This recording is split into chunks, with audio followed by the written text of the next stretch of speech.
I have 9 o'clock, and I'd like to call the November 18th, 2025 Board of County Commissioners meeting to order. At this time, I do recognize we have a quorum. At this time, Vice Chairman Thomas, will you lead us in our invocation? And Commissioner Wilburn, would you lead us in our Pledge of Allegiance? Let us pray. Our most kind and dear Heavenly Father, we come to you today thanking you for all the blessings in life. I want to thank you for our health. I want to thank you for all our men and women that are serving this country, God, to keep us safe. God, I want to thank you for our first responders, those that answer the call when a need is needed.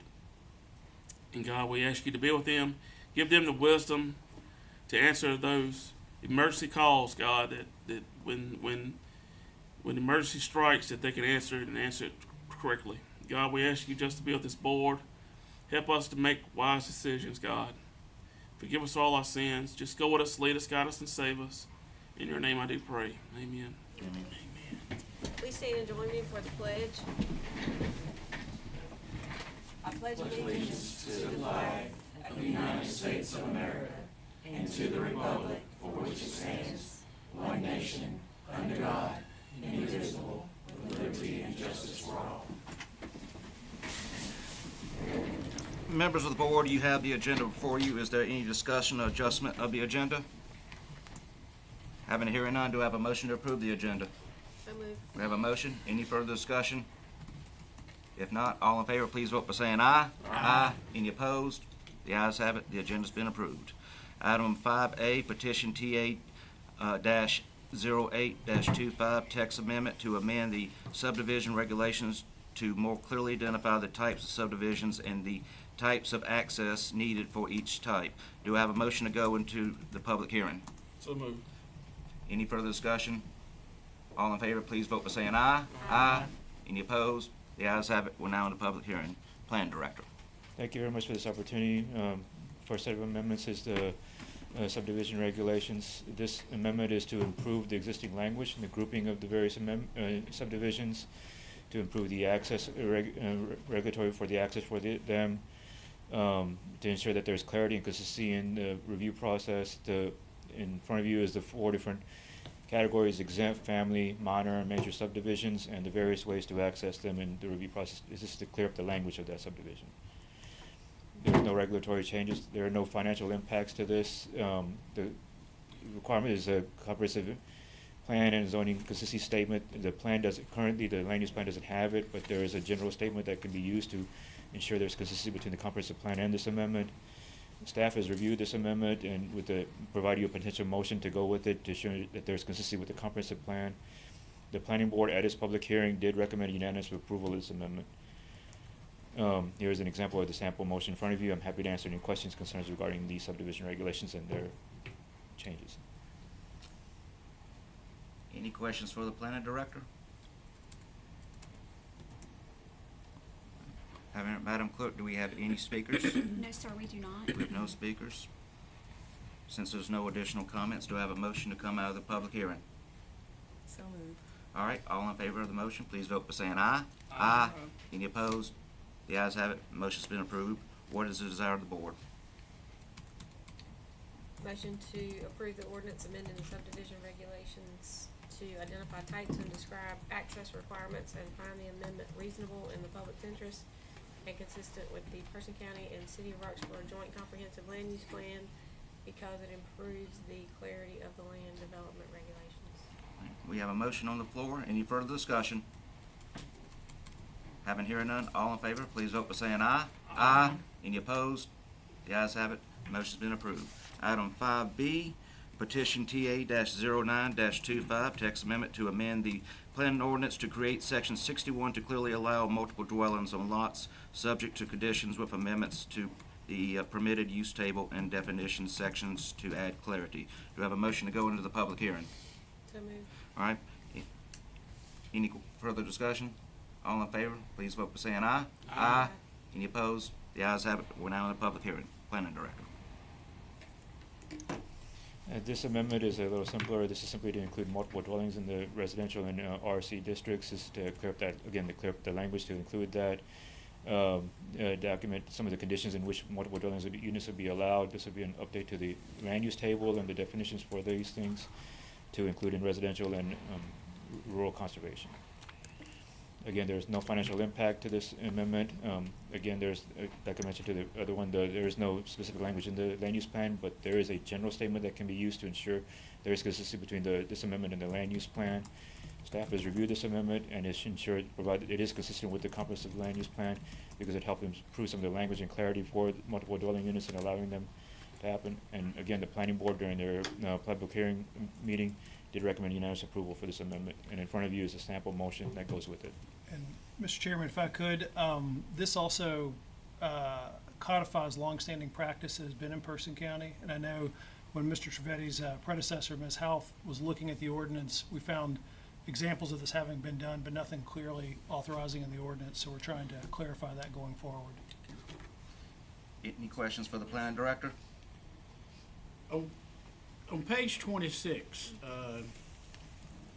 permitted use table, principal uses, under dwellings, multiple family, Yes. in RC, it was a permitted by right use, and you're changing it to a special use. What Yes. is the reason It behind would it? allow different conditions to be able to put during the review process. You'd be able to put more conditions because there's be more dwellings that were like an apartment complex or something else that's larger that would allow for more impacts and stuff. You could review it, put certain conditions on that.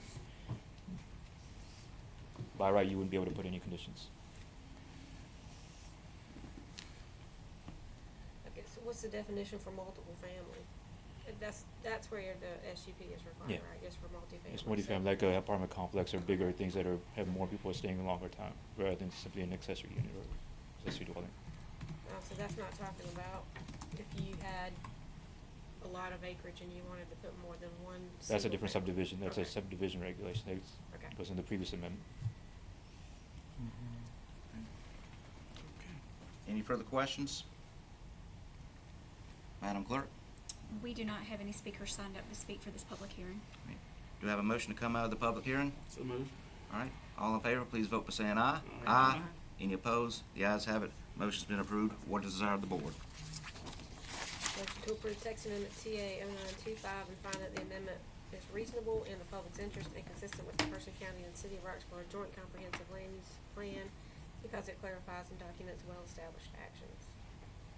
All right, we have a motion on the floor. Any further discussion? Having heard none, all in favor, please vote by saying aye. Aye. Any opposed? The ayes have it. Motion's been approved. Item 5C, petition TA-25, 12-25, text amendment to amend the planning ordinance appendix B and C to consolidate uses in the permitted use table and add new definitions. Do I have a motion to go into the public hearing? So moved. All right, for a motion, all in favor, please vote by saying aye. Aye. Any opposed? The ayes have it. We're now in the public hearing. This is a little bit more detailed. This amendment is to update the permitted land use table and the definitions that go with it. This is a more comprehensive update to those two, is to change the existing terms and definitions of some of those uses, some that are standalone and consolidating them, updating the permitted use table to make it more concise and clear to the process. There is no financial impact to this amendment. Again, like previously stated, the land use plan doesn't have a clear language, but there is a general statement that can be used to ensure there is consistency in this amendment and the land use plan. Staff analysis reviewed this and the comprehensive plan, and this is consistent with that plan because it helps improve some of the language and consistency with the review process in a single statement. And a sample motion is with you in this amendment. This amendment is broken down into 4 different parts. One is an initial process of staff consolidation of those uses and definitions. Another is a review of the discussion consultation had with the commissioners, definitions from the planning board and other commissioners, and then the junkyard ordinance and update. I will start with the staff initiated ones. This is mainly a consolidation of some of the retail and other uses. There's so many of them and broad range of them to help bring them together into a more organized manner. And the difference between them is mainly whether it's outdoor storage or indoor storage of those uses. Is to help improve and make them a little distinct. It addresses vehicle uses, vehicle storage, and like I mentioned earlier, there's like 38 different uses in retail and other spaces to consolidate them, and with 3 exceptions in the B1, B2, and RC to help improve some of that stuff, as you see in the tables with you. This is the retail list. As you can see in the current land use table, there's so many uses in the retail and the business section that talks about indoor and outdoors to help consolidate them and improve some of the review process with this entire list. So there's retail office, indoor retail, and outdoor storage. Same thing with the vehicles. Vehicles are kept separate. Building supplies and uses that are also improved upon. There's a new definition for office and personal services. It excludes the medical and dental because there's other requirements that go with them. These are all the office and services that are help improve and consolidate and clearing that language up in the table and the definitions. And again, this is also the construction trade. There was 4 of them to help consolidate them. Construction trade is also indoor and outdoor storage, as well as different categories of those construction. It's done to help improve that so that you won't have a bigger table anymore. It's more of a smaller table going forward. Based on previous discussions with the commissioners, and data center has been included in this update, simplifying the language, improving the language of the railroad, adding passenger station to it. Some of these are changed from S to by right use, and some are vice versa, as you see in the table. Again, these are some of the other changes based on previous conversations, updating some of the staff notes that go with it. Again, some of the definitions that were taken from the previous UDO, these definitions are improved and updated in the definition table that go with these uses. Some of it definitely were pulled directly from the UDO, the previous draft UDO, sorry. And again, this is a junkyard ordinance and updating some of the language and the uses in that table as well.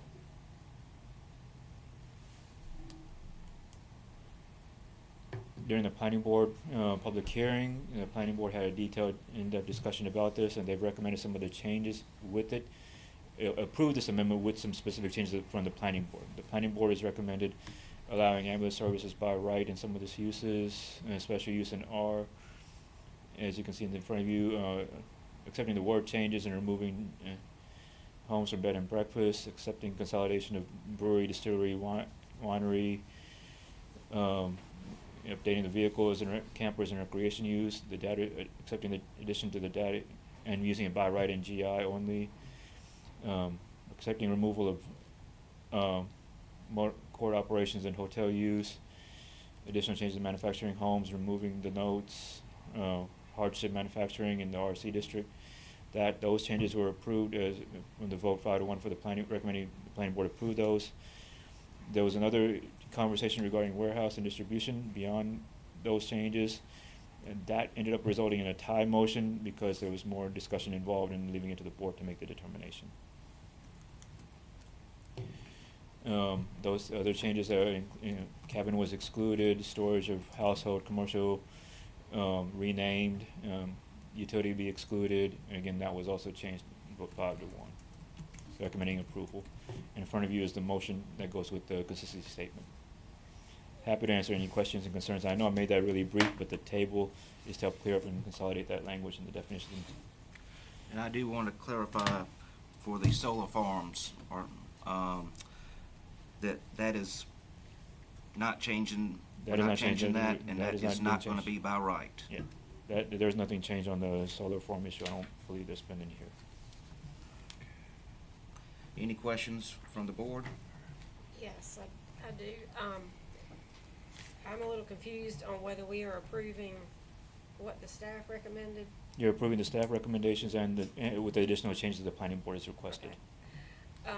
So I'd like to know, you said that there were some changes from SGP to use by right, which I can see, and you said vice versa. So where have there been changes where a use by right was changed to require an SUP? Look into the table now.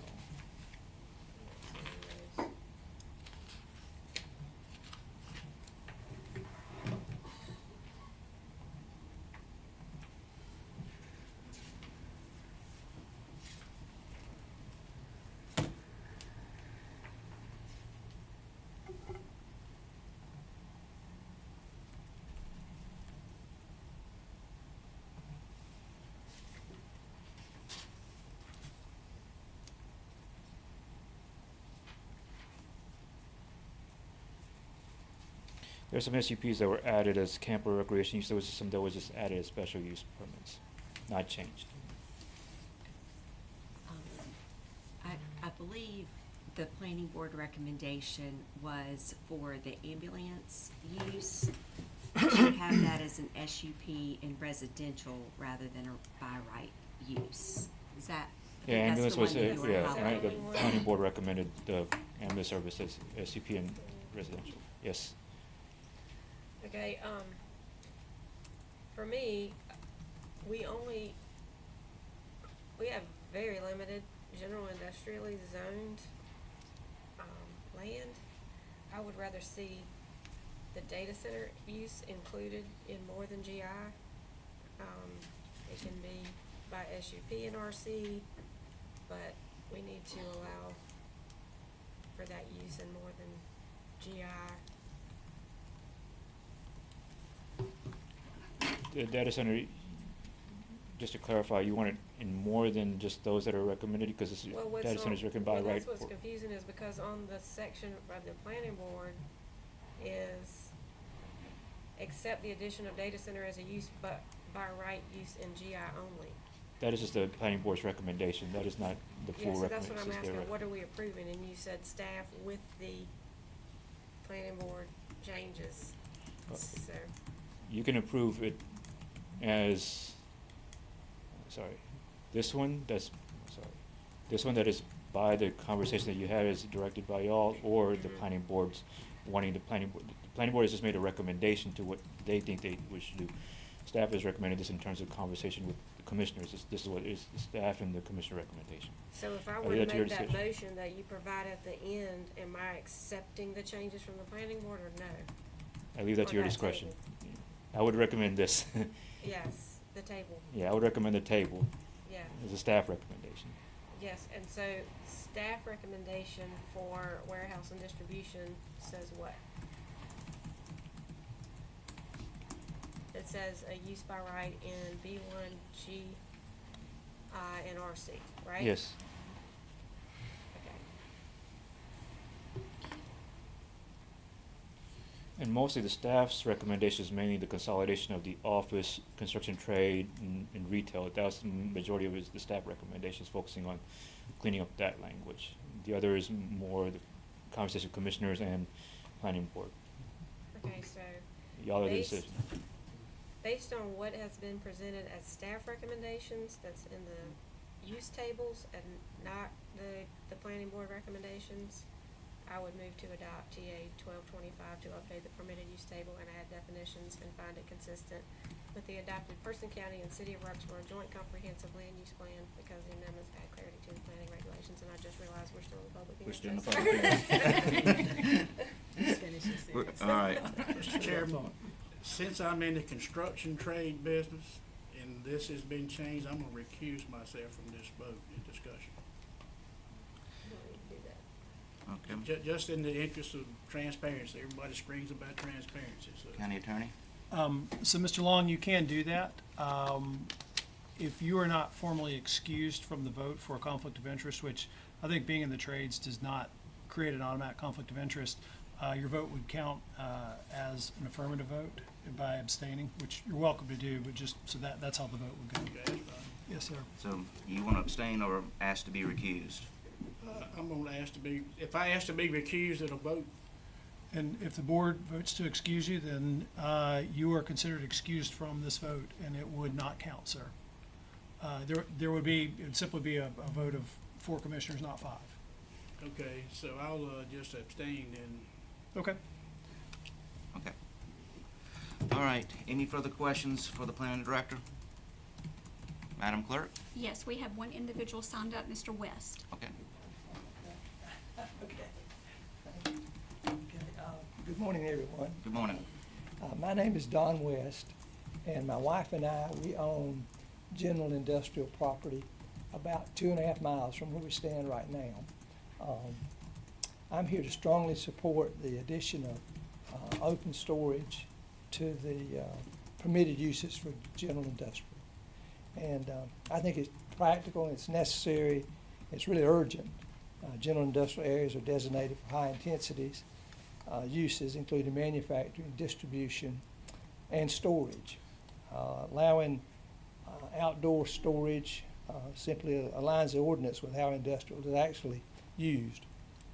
Right now, the lack of explicit permission creates uncertainty for property owners, investors, slowing development, and really discouraging growth. Person County is on the brink of explosive construction activity from new power plant and from the data center. I see billions of dollars being spent in the next 5 years in this county. Not millions, but billions. These large-scale projects will require outdoor storage for equipment, materials, and staging. Without clear zoning approval for this open storage, potential businesses will face delays and possibly take their business to other counties. We do compete with other counties. We cannot afford to miss these opportunities to capture investments, jobs, and tax revenue.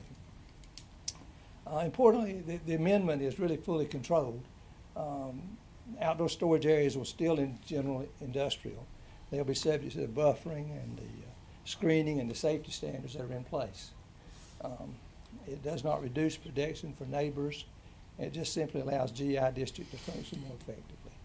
So allowing open storage in general industrial district is not only logical, it's essential for our county and to remain competitive and support our future growth. We've got a lot of growth in this county. For these reasons, I strongly support this amendment. Thank you, guys. Thank you. Mr. Chairman, that was the only speaker. All right. Do I have a motion to come out of the public hearing? I have a question. Yes, ma'am. How does the ordinance currently handle open storage, related to Mr. West's request? Allow me to clarify, and I think y'all were just discussing that just a few minutes ago regarding construction. The focus of that is the construction trade and the difference between, like you mentioned, there was a confusion between outdoor and open.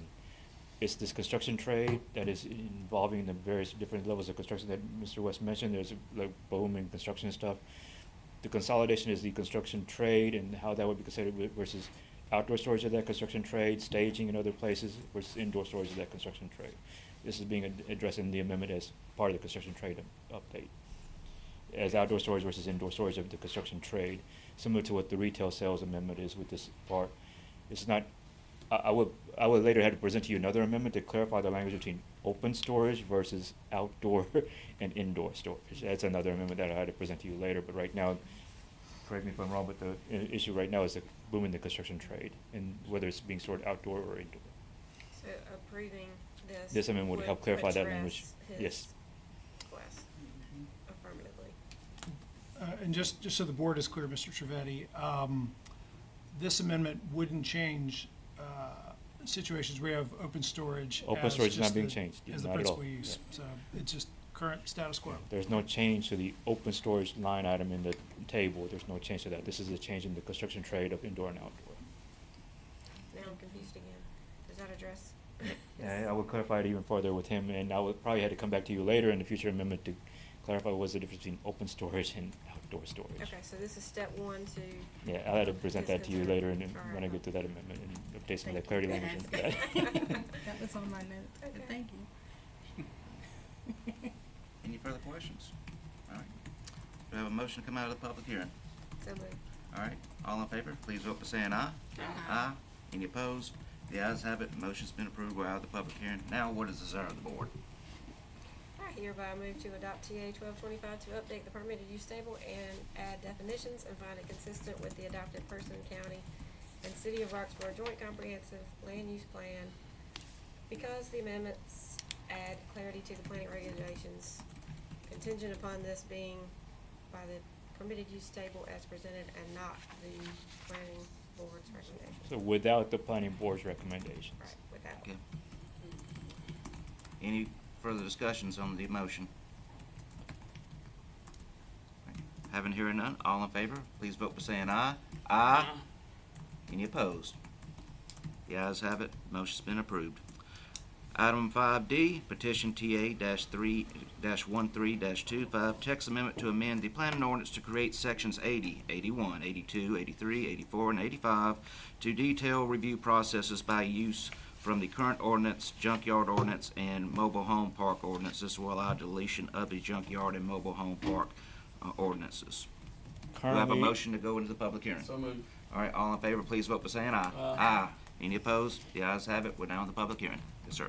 currently there are separate ordinances regarding junkyards and mobile homes. This is to help consolidate them from a separate ordinance into the planning ordinance itself, by adding those additional chapters and sections into the planning ordinance, so you no longer have a separate document. Okay. There's to create those sections, as I mentioned earlier, bring them into the special use permit table, to update the permits requirements for them, and so that we're no longer having to review a separate document.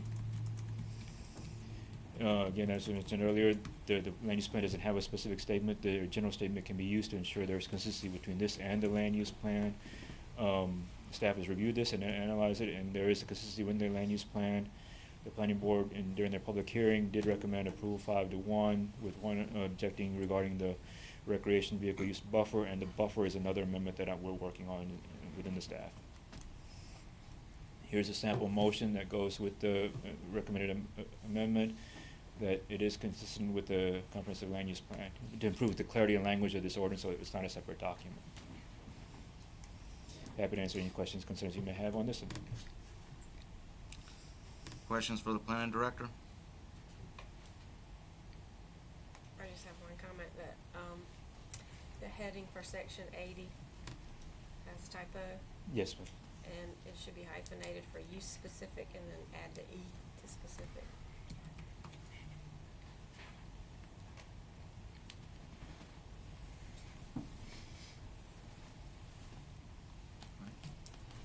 Yes, ma'am. Any further comments or questions? Madam Clerk? There are no speakers signed up to speak in favor of or in opposition to this public hearing. Do we have a motion to come out of the public hearing? We have a motion. All in favor, please vote by saying aye. Aye. Any opposed? The ayes have it. We're now in the public hearing. What is the desire of the board? Motion to approve. We need to read the language with that motion. I'm trying to get there, okay. I hereby move to approve TA 1325 to consolidate two freestanding ordinances into the planning ordinance and establish a permit review section and find the document reasonable in the public's interest and consistent with the Person County and City of Roxborough Joint Comprehensive Land Use Plan because it clarifies the regulation language.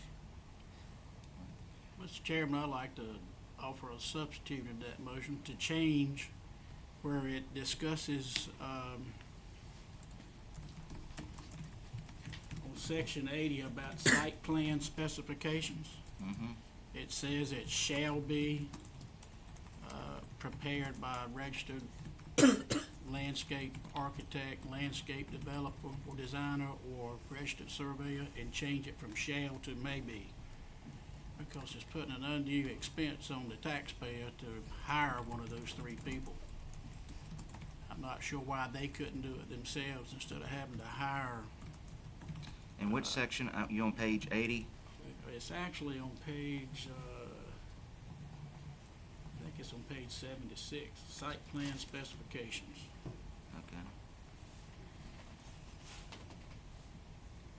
Okay. 80-2. Got it.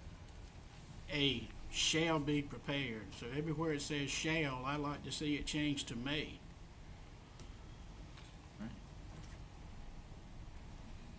Any questions or discussion on the substitute motion? Okay. Having hearing none, all in favor of the substitute motion, please vote by saying aye. Aye. Any opposed? The ayes have it. The motion's been approved. Thank you. Item number 6, informal comment period. We have a 10-minute period for public comments. Madam Clerk, do we have any? We do not. We do not. Okay. Item number 7, discussion adjustment of the consent agenda. Any discussion or adjustment? Yes, Mr. Chairman, would it be appropriate to add, to the section in the minutes, that was about the Hicks application, since it was mentioned by one of the speakers, that the letter said that the meeting was starting at 7, because there's a section in there that says, some people weren't present, but they all got a letter that said it started at 7. I feel that's appropriate. change and,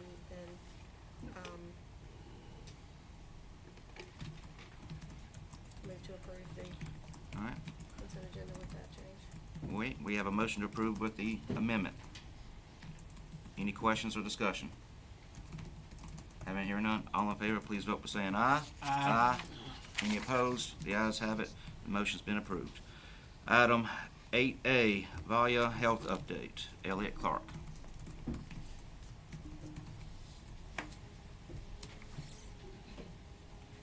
My big old laptop set up here. All right. Good morning, Commissioners. Thank you Morning. for this opportunity to come and present to you today, and thank you for your flexibility from rescheduling my previous appointment to do this presentation. I appreciate you guys working with us on that, and thank you to the county manager and Ms. Clerk for accommodating us. Before you this morning, you have an update. I've not had the opportunity to present some of this information to two of the relatively new commissioners, Commissioner Wilburn and Commissioner Long, so nice to meet you.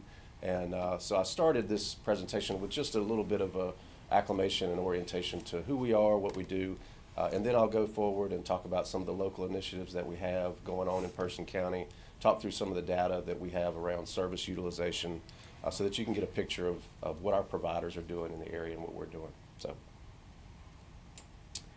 first off, just our mission statement.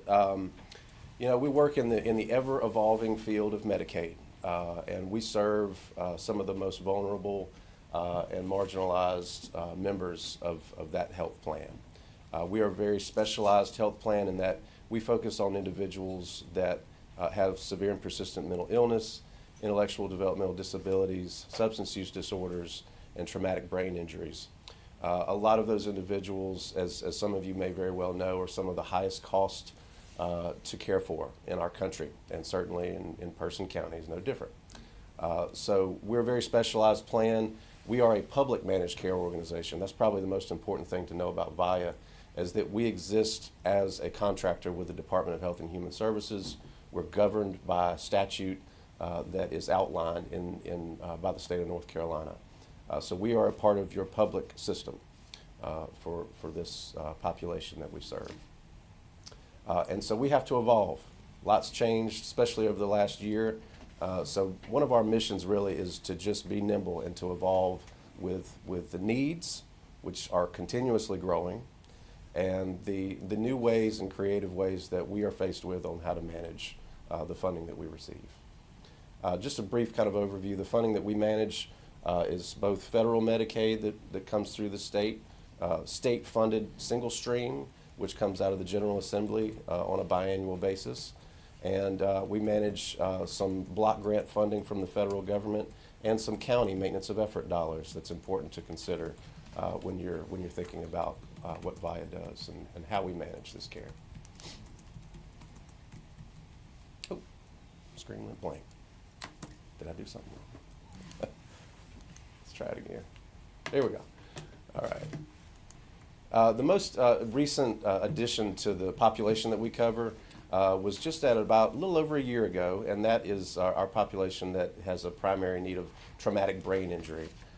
Historically, that population has not been well covered in the state of North Carolina, but there are waivers and new funding that are appropriated to VIA to cover that population. So when you're thinking about in total who we cover, that would be the newest addition to our folks. VIA is an organization that operates in various regions in the state of North Carolina. You see before you a map that kind of outlines some of those counties, but there's a total of 32. My particular region includes Vance, Granville, Franklin, Person, and Alamance counties. So again, the Medicaid plan that we run is a carve-out, very specialized plan for our beneficiaries with mental health conditions, IDD. Throughout this presentation, you'll see a lot of acronyms. I will try my best, and maybe next time, or I can forward to this group kind of a glossary of terms. I can get to throwing out alphabet soup fairly quickly, so please bear with me with some of that verbiage and a jargon as we go through, and obviously happy to answer any questions as we go. But outside of Medicaid, I mentioned single stream and the state-funded services. That funding comes down directly from North Carolina for us to be able to provide care for those that are not enrolled in the Medicaid program and that are otherwise uninsured or underinsured due to various reasons. That's constantly evolving as well. But that's to make sure that folks can get critical access to either crisis care or continuing care if they're underinsured or not in the Medicaid program. Fairly limited funding there. The last budget that was approved indicates a $6 million cut just for Via's catchment alone. So we are continuously needing to be creative on how we manage those state dollars as well. So I mentioned a tailored plan. This includes, so as you think about the evolution of managed care for behavioral health, historically, about 2 years ago, up until 2 years ago, we managed just behavioral health care. That means if you were a member of ours, we paid for care if you went and saw a psychiatrist or an outpatient therapist. But for your medical care, for your physical health, that was managed through Medicaid Direct, right? Through a statewide plan or various commercial insurance if you had one of those plans through Medicaid. Now, VIA is able to manage not just the behavioral health aspect of Medicaid for our members, but we're also able to incentivize and pay for whole person care that includes physical health and pharmacy benefits in addition to the behavioral health. So that plan went live. We've been offering those services to our members since July of last year. Again, just a summary of the types of services that we manage. The one that I haven't mentioned yet is some housing initiatives. I'll talk very briefly about those. We manage a couple of federal grants and have some Medicaid funding that supports permanent supportive housing. We don't cover funding for temporary housing or shelters, but we do manage some resources that support individuals that are unhoused or unstable in their housing that are members of VIA to help them get resources that surround them and help them be successful in their own homes. We also have some programs that help pay for things like moving expenses, the first month's rent, those types of things that help individuals that really struggle to manage their symptoms and their situation in securing stable housing. So how do you get help? We have lots of doors, and really there's no wrong door with us. I'll share some of our contact information at the end, but there's a couple of numbers that if individuals have questions, they just need information about our different programs, they can call. But we offer anywhere from crisis support. That means in lieu of maybe somebody reaching out to local law enforcement or dialing 911, they can dial 988 or reach out to VIA directly. We have an emergency crisis line that's open 24 hours a day, 7 days a week. And for individuals that are in a behavioral health crisis, you can get a team that actually comes to your home or comes in the community where you are and will offer some support, an assessment, and maybe a route to treatment in lieu of needing to go straight to the hospital or navigating, unfortunately, many times through the criminal justice system. We do this through our mobile crisis team in Person County. We also have 2 walk-in centers at Freedom House and RHA Health Services in Roxboro. Another way that we just try to position ourselves to receive our members are through family partners. These are family members that have had individuals receiving our care. We also have a youth partner that has direct experience in receiving services in Person County. Actually, she's a native and lives in Person County that works with some of our members and families on just what to expect, how to navigate the system. It can be very confusing for folks, and it's not well advertised. So we need folks that are that conduit. We also offer care management to our members so that we can help them continuously kind of follow them and keep them connected with care. We also, for folks that just are curious about our services and might need just a brief health screening, we've got some resources on our website where you can access a free online health screening. It'll then route you to some local resources based on the outcome of that screening. And I won't read through all of these individual items. You have them in your packet. But another interesting thing that we offer outside of just reimbursement for our providers and the care management is some value-added benefits. There's things like a GED support program for our members. There's maternity care, prenatal care, a variety of different value-added services that are available to our members at no cost. So a little bit of a brief overview, and just want to appreciate Commissioner Royster and our local health director, Janet Clayton, for serving on our regional board. You have before you just an outline on how we're governed from a local level. It always includes one commissioner from every county we cover and an appointed member from either of those departments listed there. Another component of our local governance is our Consumer and Family Advocacy Council member. In Person County, we have 2 of those members that serve on our CFAC, and that is our beloved Benita Purcell and Janet Sowers from Person County. Very, very engaged with us, and they don't just show up for CFAC meetings, they're involved in our community collaboratives, very, very involved and engaged in what we're doing here, so really appreciate them. Brief overview on some of the numbers, just to give you an idea on who we serve. We cover just shy of 1,000 folks in Person County, 985 tailored plan members in Person. That's out of a total across the state, as far as VI is concerned. We cover just shy of 46,000 individuals across the state of North Carolina.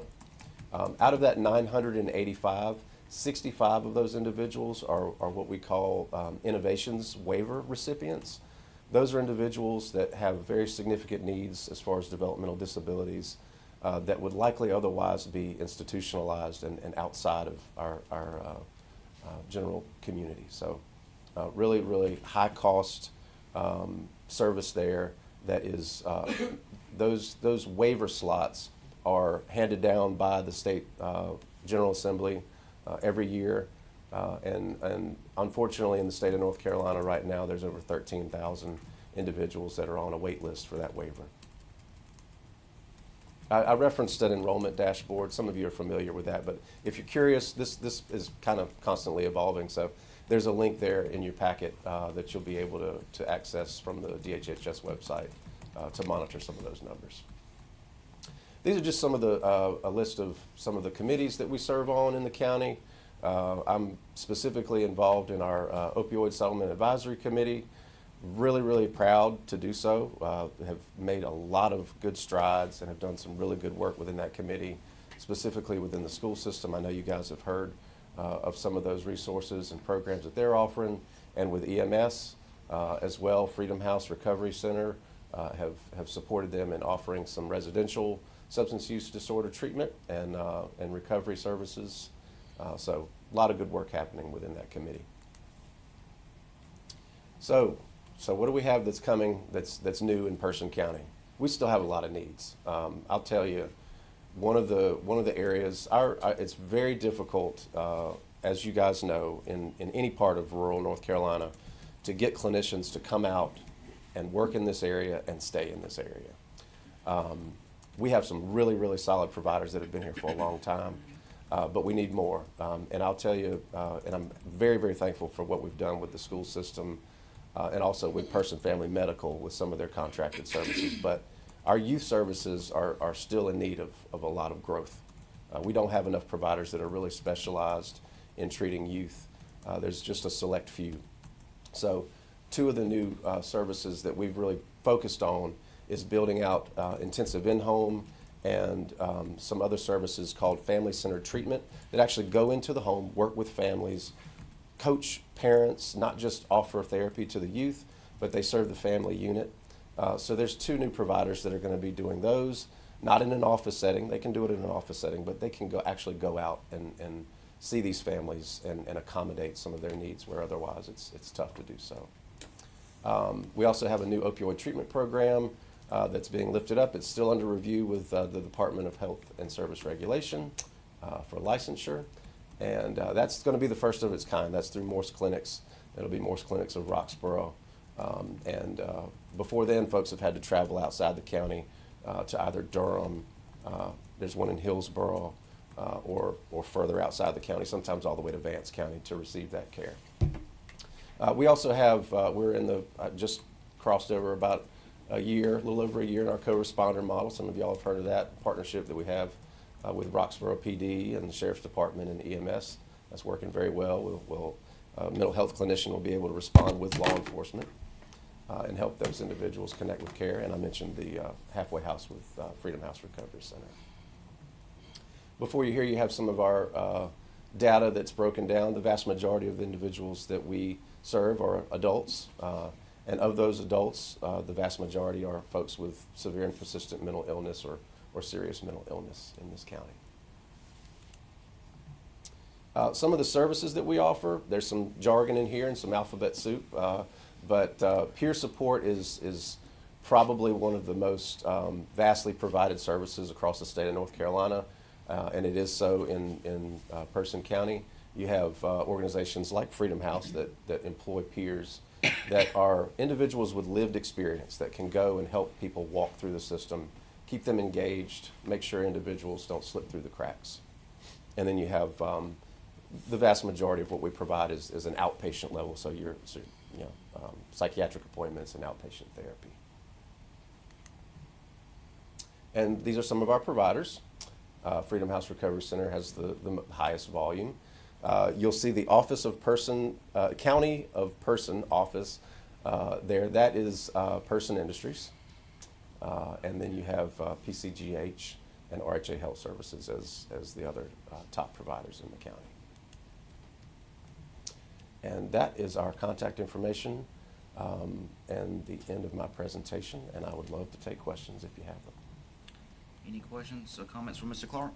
How can we better support person-family medicine with some of these programs? They're already here, they've been here for a long time, and I hear a lot of new names on there. Yeah. Why are we kind of reinventing the wheel and not using person-family more? So I've been in touch with Glenn. Yeah, okay. Yep. And actually, so we contract with Person Family Medical. We also, I mentioned some of the county dollars that we manage. We also supplement them with some of that maintenance of effort dollars, just as an incentive to make sure that integrated care is sustained. A lot of family practices that integrate behavioral health care don't see the same kind of volume than some of our just specialized clinics that are strictly behavioral health. So, and that may change over time as they've been, operating. I know they've been in operation for a long time, but they've had a couple of clinicians. I know they had a period of time that they had a tough time filling that position after the first clinician left, but they have Al Peoples there now that I think has been there for almost a year, and they have a partnership with the school.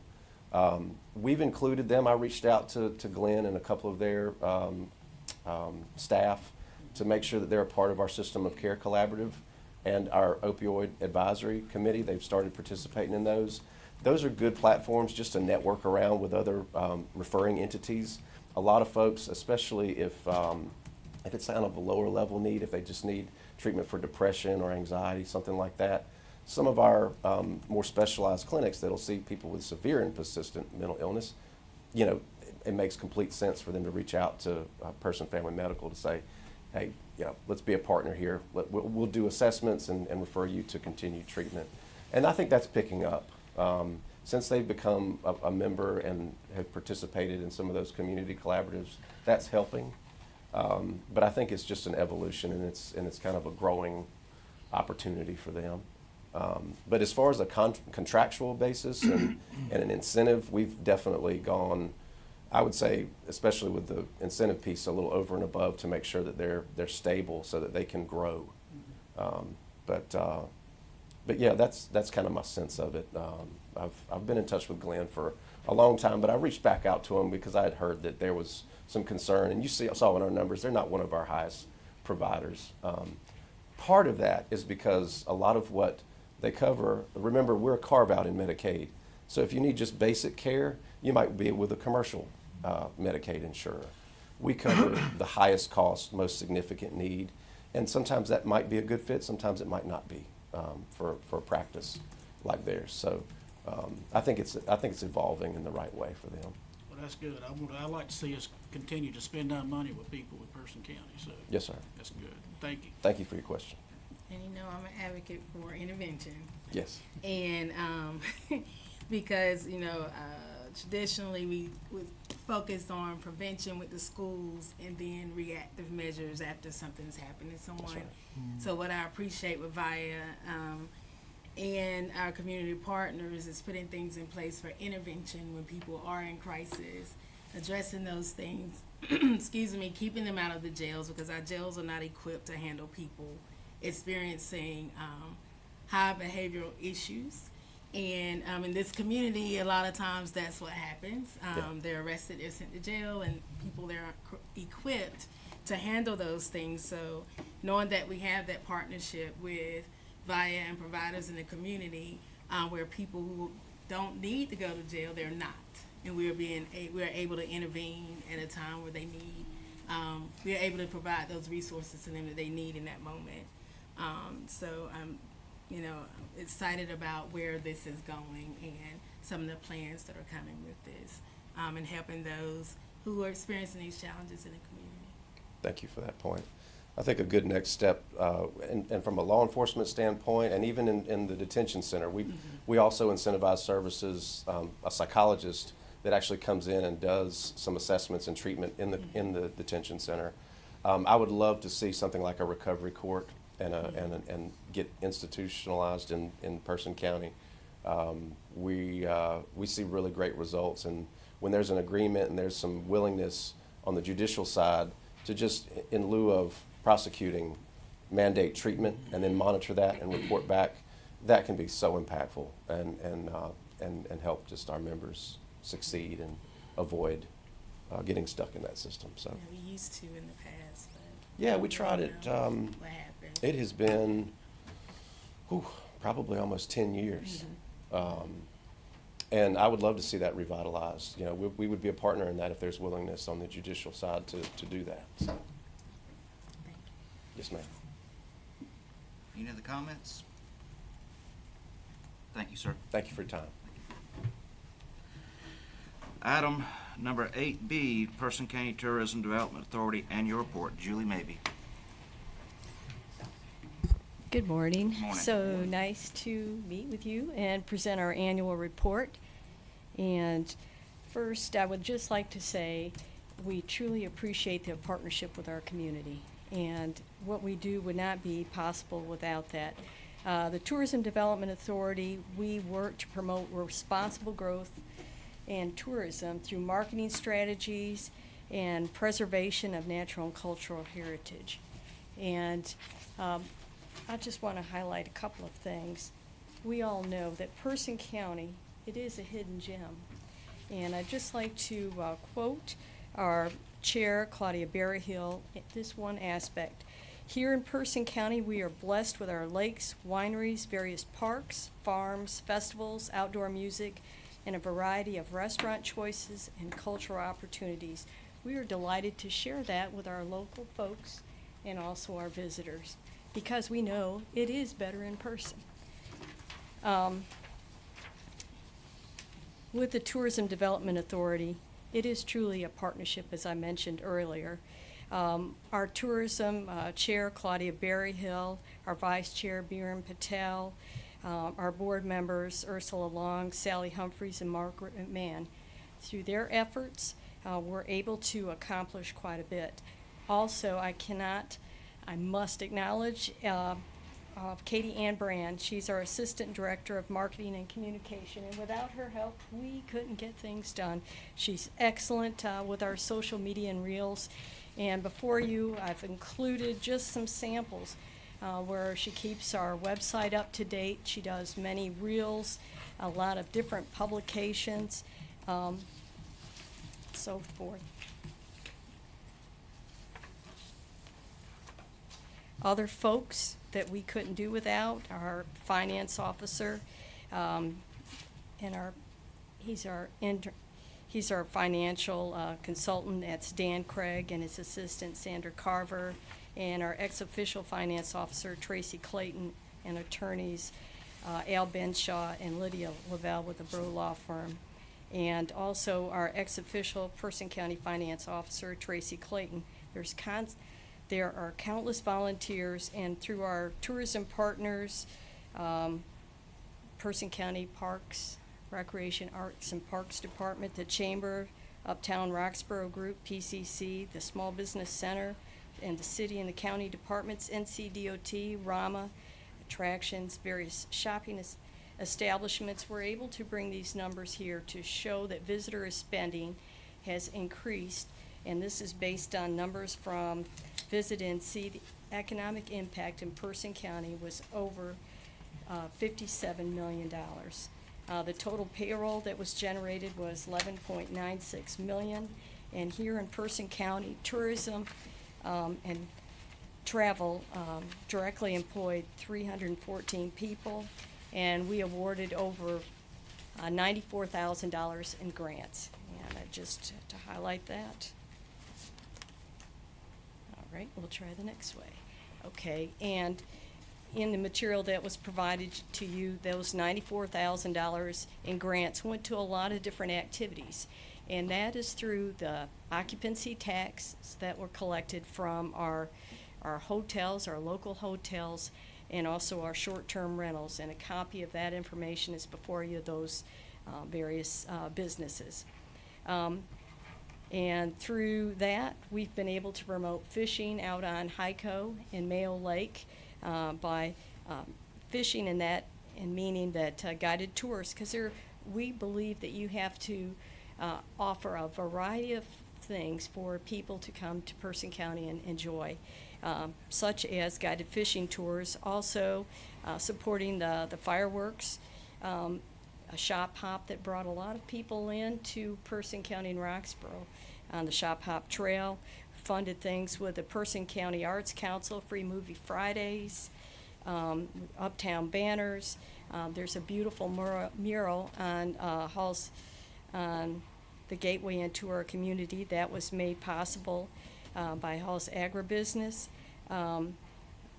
We've done things to promote the new bike park. It's going to be fantastic when it gets in full swing. It's going to draw people from everywhere. Person County Veterans Council, we helped with that, and billboards advertising that and promoting that. That brought over 13,000 visitors to Person County. Also festivals out at Hyco Lake. Also offered sponsorships to the Chamber of Commerce, the Roxborough JCs, the Flim-Wit Music Festival, a concert out at Tunnel Creek Vineyards. And there are so many more things. Willow Music Festival. There are a lot of different things. So, again, we work tirelessly trying to promote Roxborough and Person County. And if there's anything that we could do to help promote any events, just let us know. I would like to also show on the visitor's guide. Click to the next slide. IT is going to bring up our visitor's guide. There's a link that was included in the packet, which does not work with this. Okay, right now we have a digital a digital visitor's guide. It's going to also be printed and distributed at all of the welcome centers in North Carolina. Really want to thank Accent Creative for doing the design for this, and also all the work that was done by staff for this. It's divided into 10 different categories. Next slide. You can just highlighting attractions. Also, you'll notice in the lower right-hand corner of the screen, there's a QR code. You can scan that. It'll take it directly to our website. And if there's any updates, you can see this. If there are any different events that are coming up or other attractions, you'll be able to go directly to our website. Next slide. Outdoor recreation. Just highlighting some of the main features, but again, going to the QR code will go directly to the website on outdoor recreation activities. Next slide.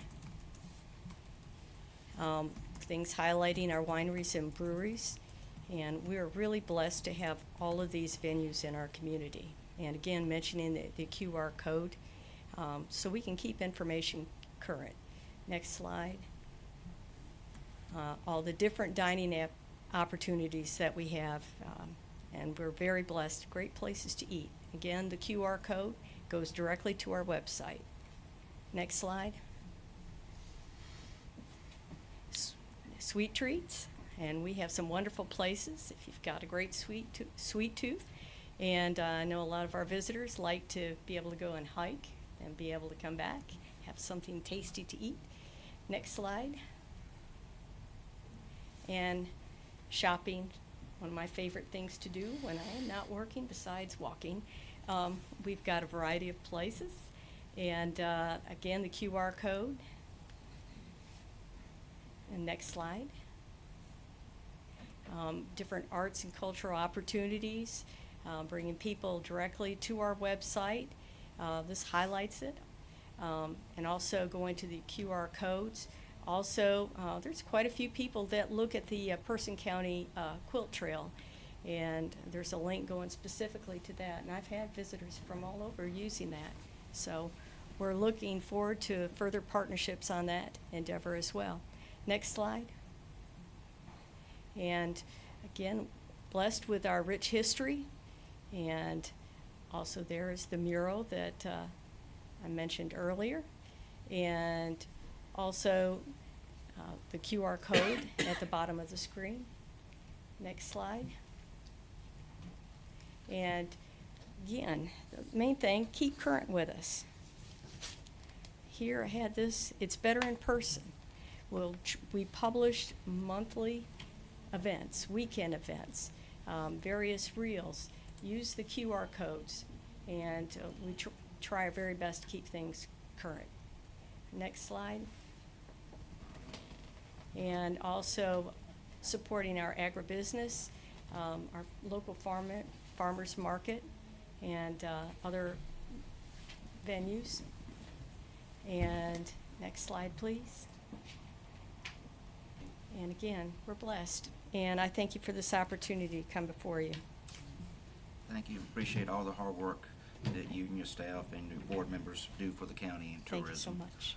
Any comments or questions for the director? I'd like to mirror your comments too, Mr. Chairman. We are very appreciative of what you do. You are a very vital part of economic development for Person County. And I'd just like to applaud you and your Thank team. you. Thank you very much. Thank you. Julie, I have a question. Sorry. Well, first of all, the guide is beautiful, very well done.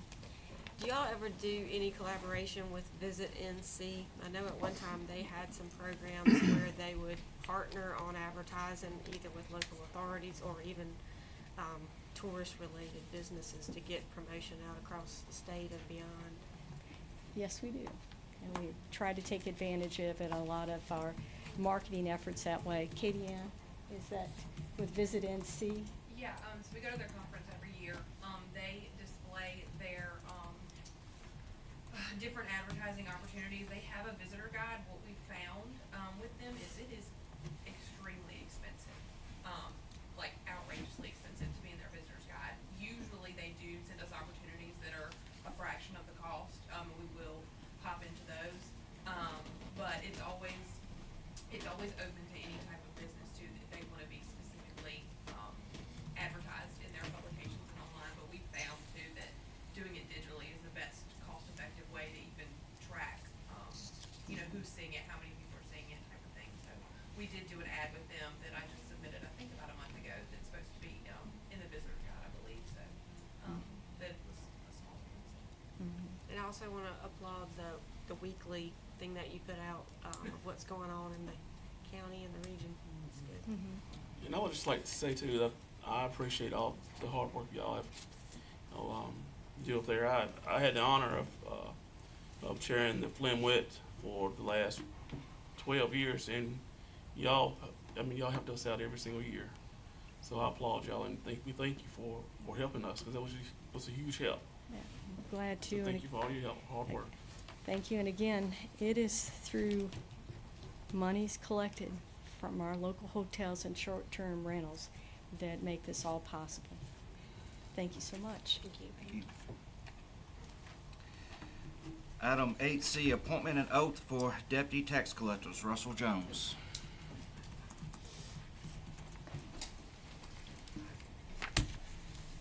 Morning. I have two of my staff members with me this morning, Mr. David Bradger and Ms. Hunter Patterson. They're here with their family members, and they have met the requirements to be appointed as deputy tax collector. So deputy tax collectors means they can help the tax collector with their duties of collecting taxes. And these two staff members represent 3 of my collectors, and they're the ones who delivered Person County the highest collection rate we ever had in my closeout report in July of 99.5%. In order to be a deputy tax collector, you have to complete 4 courses. They're offered through the School of Government or North Carolina Department of Revenue. Each of these are about a week long, so 4 weeks of classes and an exam at the end, and they have to have 2 years of experience. So both of these have met that. They're here with their family members, and if appropriate, if they're sworn in as deputies, they can help initiate the garnishments, attachments, and things that help the collection rate stay at 99.5, maybe even better one day. So what's the board's desire on that? Russell, can you place the Bible at the podium, please?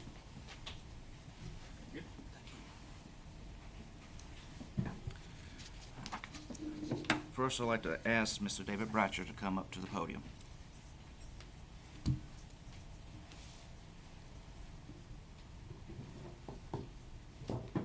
Good morning. Good morning, sir. Mr. Bratcher, will you place your left hand on the Bible and raise your right hand and repeat after me? I am David Bratcher. I am David Bratcher. Do solemnly Do solemnly and sincerely swear and sincerely swear that I will support that I will support the Constitution the Constitution and laws and laws of the United States, of the United States, that I will faithfully that I will faithfully bear true allegiance be a true allegiance to the state of North Carolina to the state of North Carolina and to the constitutional powers and to the constitutional powers and authorities and authorities which are which are or may be or may be established for the government established for the government thereof, thereof, that I will endeavor that I will endeavor to support, to support, maintain, maintain, and defend the Constitution and defend the Constitution and the laws of said state, and the laws of said state, not consistent not consistent with the Constitution with the Constitution of the United States, of the United States, to the best of my knowledge to the best of my knowledge and ability, and ability, and that I will faithfully that I will faithfully discharge the duties discharge the duties of my office of my office as Person County of Person County Deputy Tax Collector, Deputy Tax Collector, and that I will not allow and that I will not allow my actions my actions as Deputy Tax Collector as Deputy Tax Collector to be influenced to be influenced by personal by personal or political friendship or political friendship or obligations, or obligation, so help me God. so help me God. Congratulations, sir. And Mr. Bratcher, if I could get you to sign this. Yes, sir. You can come sign it right here, and if you would hand that to the clerk, please. Thank you.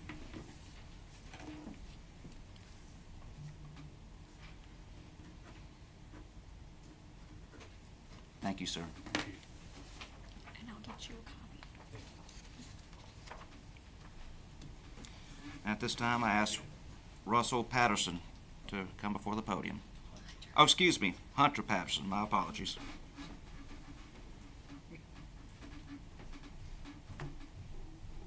Hello. Good morning. If you would please put your left hand on the Bible and raise your right hand and repeat after me.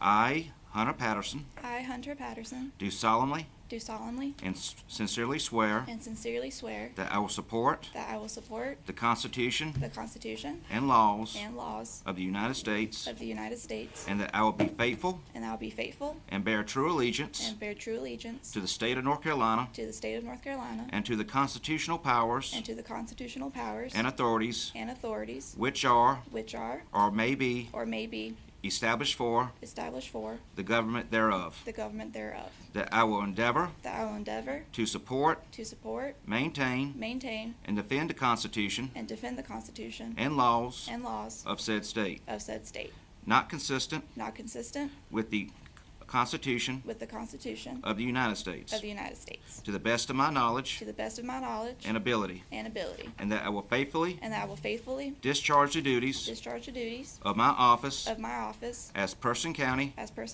Deputy Tax Collector, and that I will not allow my actions as Deputy Tax Collector to be influenced by personal or political friendship or obligations, obligations. or obligations. So help me God. So help me God. Congratulations. Thank you.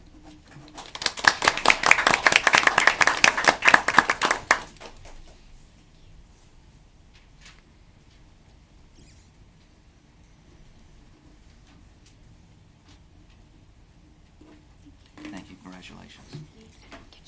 Mr. Chairman, I briefly heard Russell say, what's the pleasure of the board? I just want to make sure for the validity of this that we don't need a vote. Well, we do need a vote for it, so I apologize.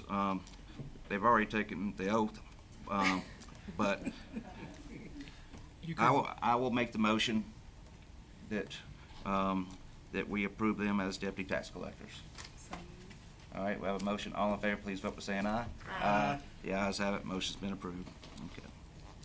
Thank you for the correction. All right, at this time, we have item 8D, resolution adopting the Person County Board of Commissioners schedule of regular meetings for 2026. Madam Clerk. Yes, sir. Thank you, Chairman. Good morning, Chairman and Commissioners. North Carolina General Statute 153A-40 requires the Board of Commissioners to hold regular meetings at least once a month.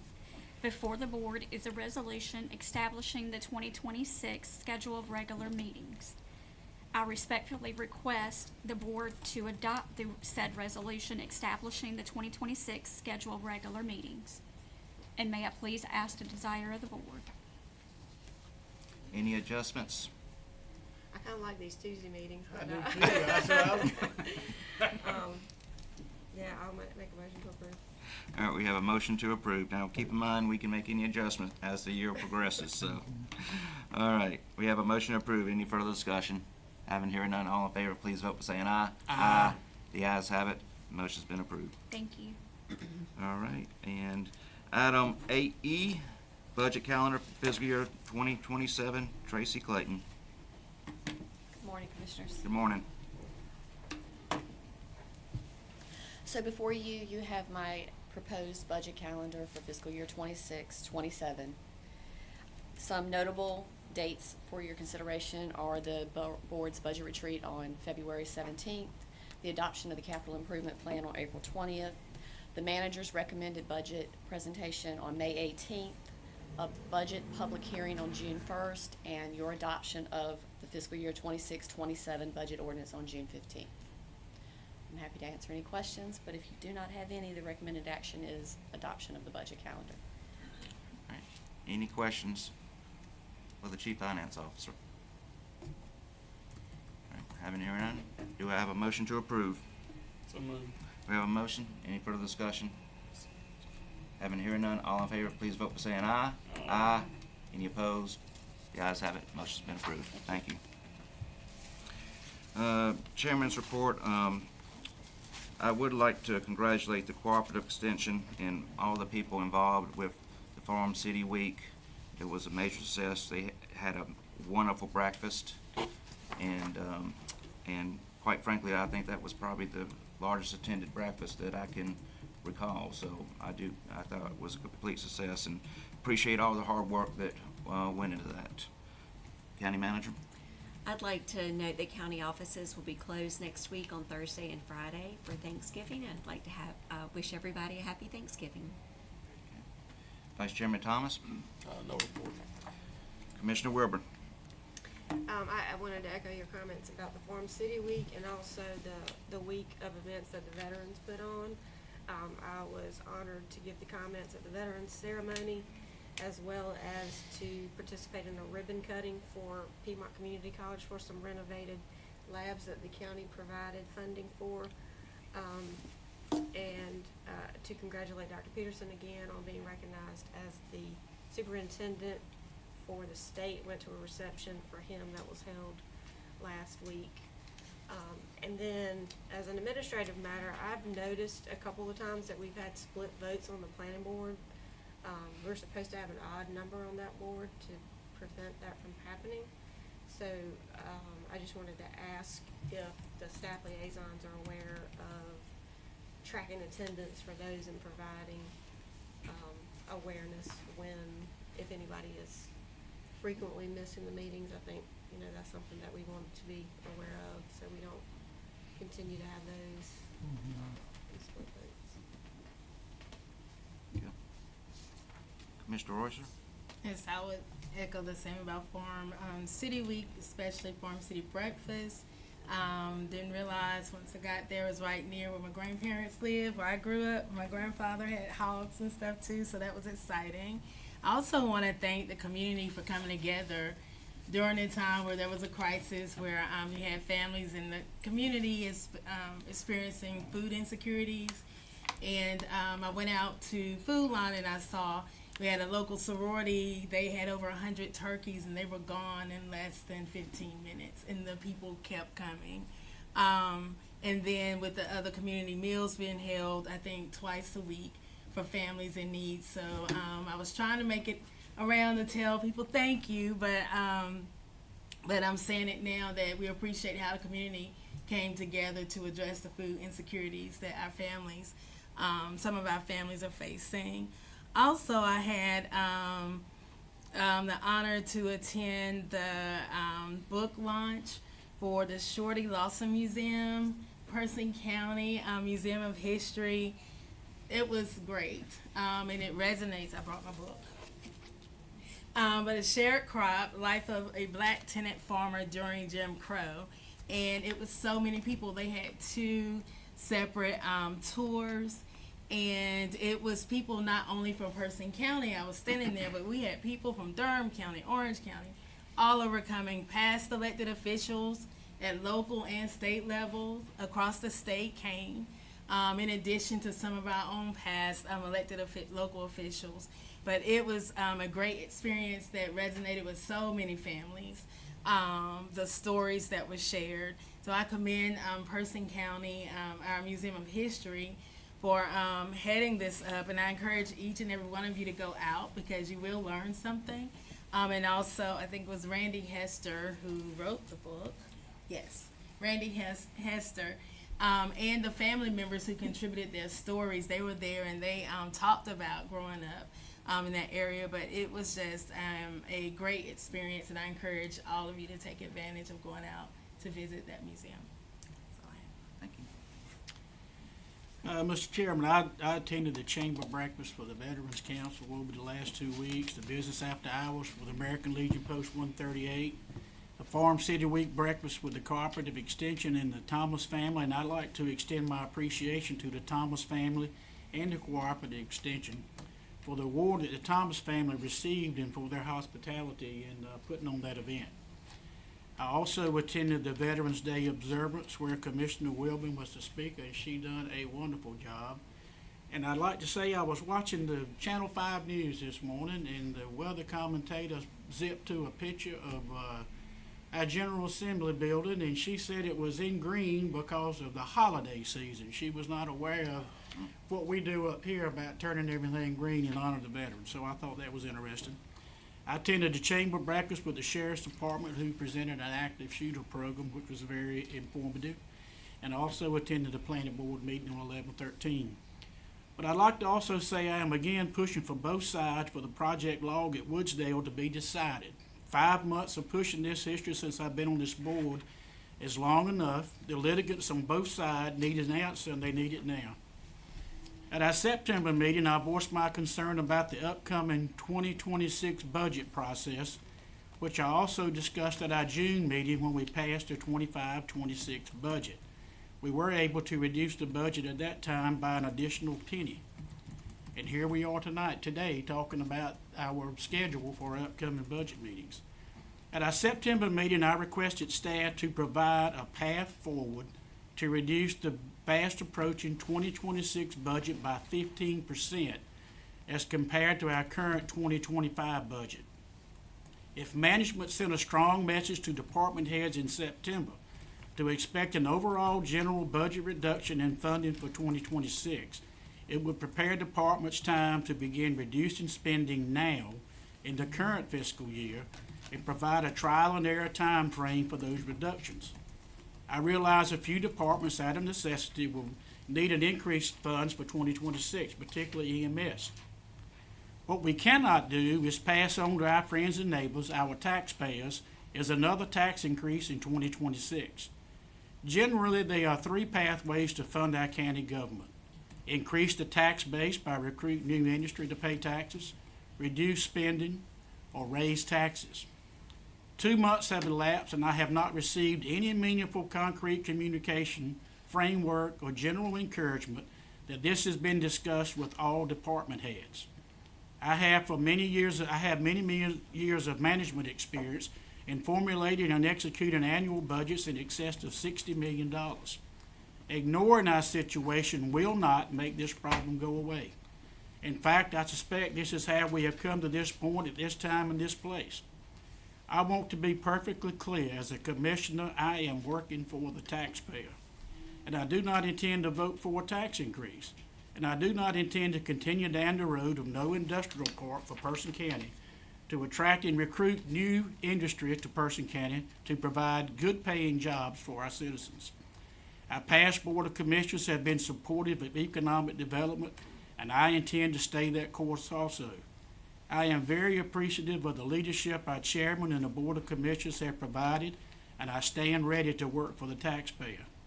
The Board of Commissioners sets the vision, mission, and plan for Person County. The staff executes our plan. I would like to encourage every commissioner to go and obtain and read the book Good to Great by Jim Collins and become a student of the fiscal management philosophy of Buster Collins and Dr. Peter Drucker. Success is not final. Failure is not final. It is courage to continue that counts. I mean business. I'm drawing the line in the sand. Thank you. Thank you. At this time, do I have a motion to go into closed session number 1 per Virginia Statute 143-318-1186 for the purpose to discuss personnel with the following individuals permitted to attend: EDC Executive Committee members Scott McKinley, Philip Allen, Marilyn Newell, County Manager Catherine Cathy, Clerk to the Board Michelle Solomon, County Attorney T.C. Morpheus Jr., and Human Resources Director Sonia Carver. 2 minutes, recess, 2 minutes. After we go into it, we'll recess for 2 minutes. All right. Do I have a motion? Yes. All right, we have a motion. All in favor, please vote by saying aye. Aye. Any opposed? The ayes have it. We're in recess for 5 minutes.